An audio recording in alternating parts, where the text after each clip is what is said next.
في آخر شارع قديم في البلد كان في بيت ضخم محدش بيقرب منه.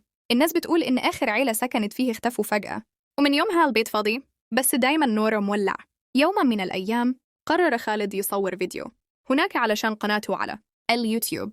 الكل قال ابعد عن البيت ده، لكنه ضحك وقال يا جماعة ما فيش حاجة اسمها جن. دخل البيت بعد المغرب وكل حاجة كانت ساكتة زيادة عن اللزوم.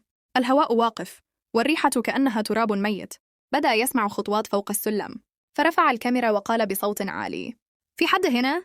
الصوت وقف، بس لما نزل عينه من الكاميرا شاف بنت صغيرة واقفة في آخر الممر، وشها مش باين، شعرها نازل على وشها وبتضحك.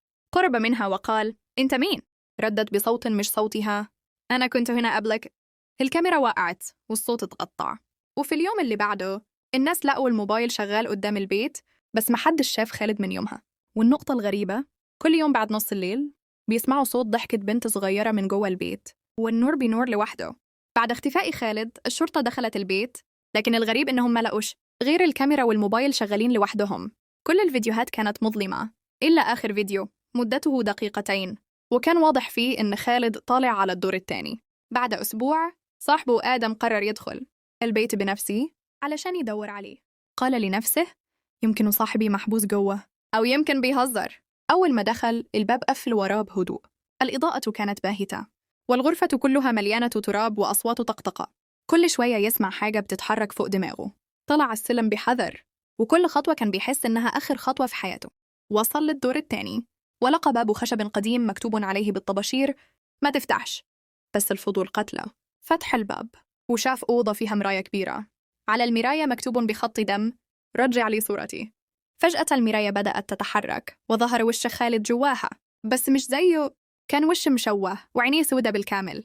آدم وقع على الأرض وهو بيصرخ، والمراية بدأت تتشقق، ومن الشقوق خرجت إيدين كتير سودة مسكت رجله وسحبته جوا المراية.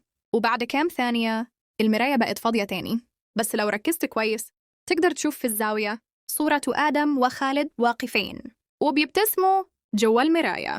بعد اختفاء آدم قررت الشرطة تقفل البيت نهائياً وتحط عليه شمع أحمر. لكن بعد يومين بس جارهم عم سامي شاف نور بيتولع في الدور الثاني رغم إن البيت مقفول من جوه، وقال إنه سمع صوت بيهمس باسمه. في نفس الليلة واحدة من الجيران شافت من شباكها حاجة غريبة. المراية اللي كانت جوه البيت اتحركت لوحدها وتقلبت ناحية الشباك، وفي الزجاج كان في وش طفل صغير بيضحك. بعدها بأيام مجموعة شباب قرروا يدخلوا البيت ويبثوا لايف. أول ما دخلوا الجو برد فجأة والهواء بقى تقيل كأنه بيتنفس معاهم. واحد منهم قال وهو بيضحك فين المراية اللي بتسحب الناس؟ وصورها بالموبايل، لكن لما بص في الكاميرا شاف وشه مش وشه، وش تاني بنفس هدومه بس بيضحك وبيتحرك في الاتجاه المعاكس.